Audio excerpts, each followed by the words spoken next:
तर हॅलो मित्रांनो, स्वागत आहे परत एकदा तुमच्या सर्वांचं. आजच्या क्विक व्हिडिओमध्ये तुम्हाला क्विकमध्ये मी 5 डिझाईन हे प्रोव्हाइड केलेलं आहे, जे की गुढीपाडवा निमित्त आहे. त्यामुळे तुमच्या सर्वांना गुढीपाडव्याच्या हार्दिक हार्दिक शुभेच्छा. तर चला आपण आता डायरेक्ट आपण पिक्सल लॅब हे ॲप्लिकेशन ओपन करूया. त्यामध्ये मी तुम्हाला सांगेल डिटेलमध्ये. ओके, तर मित्रांनो आपण पिक्सल लॅब हे ॲप्लिकेशन ओपन केलेलं आहे. यामध्ये ते जे तुम्हाला मी PLP फाईल प्रोव्हाइड केलेले आहे ते डाउनलोड करून एक्स्ट्रॅक्ट करून घ्या आणि इथं ॲड करायचं आहे. ॲड करण्यासाठी या 3 डॉटला टच करून open.plp ऑप्शनला टच करायचं आणि इथं तुम्हाला दिसून येईल .plp ऑप्शनला टच करून जिथं पण तुमची फाईल आहे त्या फाईलमध्ये जाऊन त्या फाईलला टच करून इथं ॲड करून घ्या.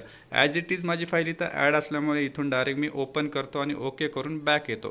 तर सेम ॲज इट इज तुम्हाला फाईल दिलेली आहे. याच PLP फाईलमध्ये तुम्हाला 5 डिझाईन हे दिसून येतील.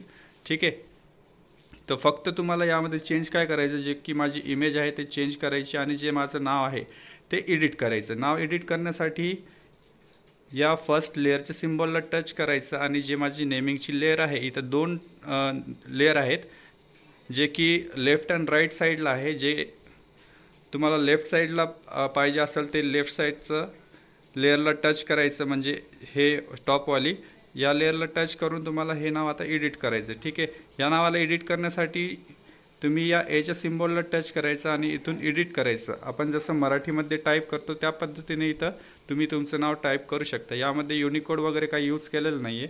ठीक आहे, सिम्पल नाव आहे जे तुमचं मराठीमध्ये ते टाकायचं. ठीक आहे, फॉर एक्झाम्पलसाठी राधेश्याम टाकून मी ओके करून डन करून ओके करतो. अशा पद्धतीने हे नाव तुम्ही चेंज करू शकता. मी बॅक येतो, ॲज इट इज आधी जे नाव होतं तेच ठेवतो.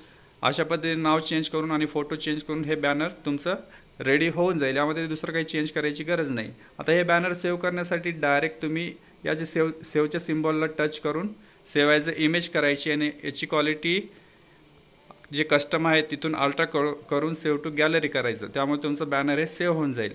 हे झालं एक बॅनर. ठीक आहे, अशाच पद्धतीचं सेम 4 बॅनर तुम्हाला मी प्रोव्हाइड केलेले आहेत, जे की या लेअरच्या सिम्बॉलला टच करायचं.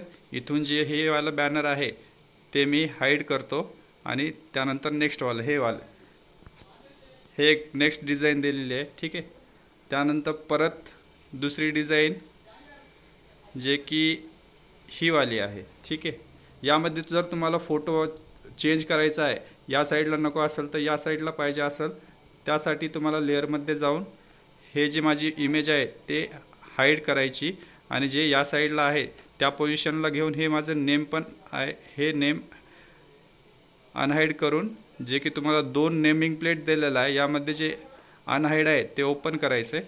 तर अशा पद्धतीने तुम्ही इंटरचेंज करू शकता. तुम्हाला लेअरमध्ये हे प्रोव्हाइड केलेलं आहे.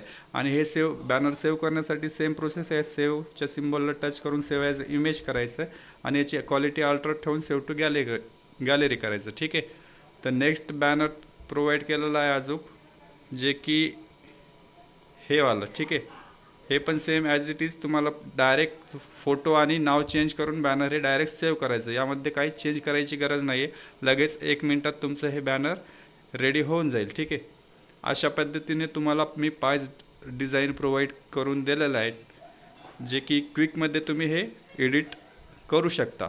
तर व्हिडिओ आवडला असेल तर नक्की लाईक करा. नेक्स्ट व्हिडिओमध्ये भेटूया लवकरच एका नवीन मोठ्या बदलासोबत. तोपर्यंत बाय बाय, टेक केअर.